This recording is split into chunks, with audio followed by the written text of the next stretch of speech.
In this video, we're going to go over how to communicate better. Because communication skills is one of the best skills you could develop when you develop yourselves. You talk to people all day, so you definitely want to know how to communicate more effectively. So we're going to dive right into it.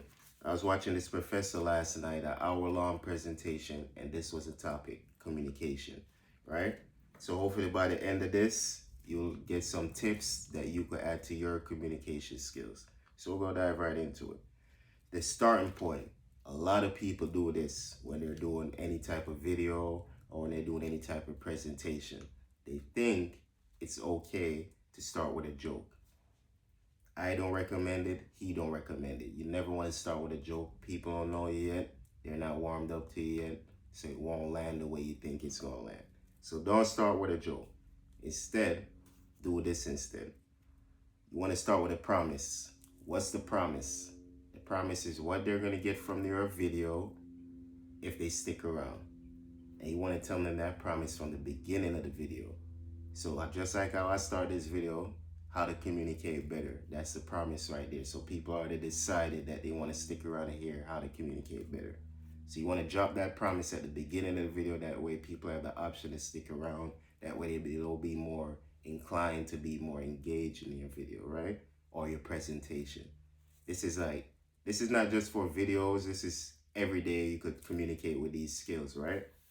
So yes, you want to start with a promise. Make sure you tell them what they're getting out of your information or what they're getting out of your presentation in the beginning. And then when is it okay to loop in your joke? After all that. Once they're warmed up to you, that's when you could actually probably crack a joke with them. They're already warmed up. They already decided to stick around.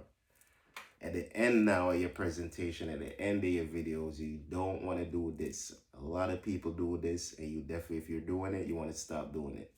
A lot of people do this. They always say thank you at the end of the speech.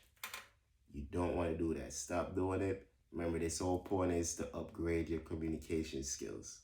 So a better version to end your speech is, I hope we all enjoy this video. I hope you learned something from it. I'm going to see you in the next one. Simple as that. No thank you, no nothing. Keep it simple. Keep it posture right. You know, it's more authority, more strong that way. It's more framed better that way. So try that. Try these skills and let me know. Comment below and let me know if they work for you. Also, if you're here to build discipline, I have a 30-day discipline reset in my bio. Make sure you click the link in the bio. And you can check that out. It's free if you want to build discipline, man. Let's stay locked in. Keep going. I'm going to see you in the next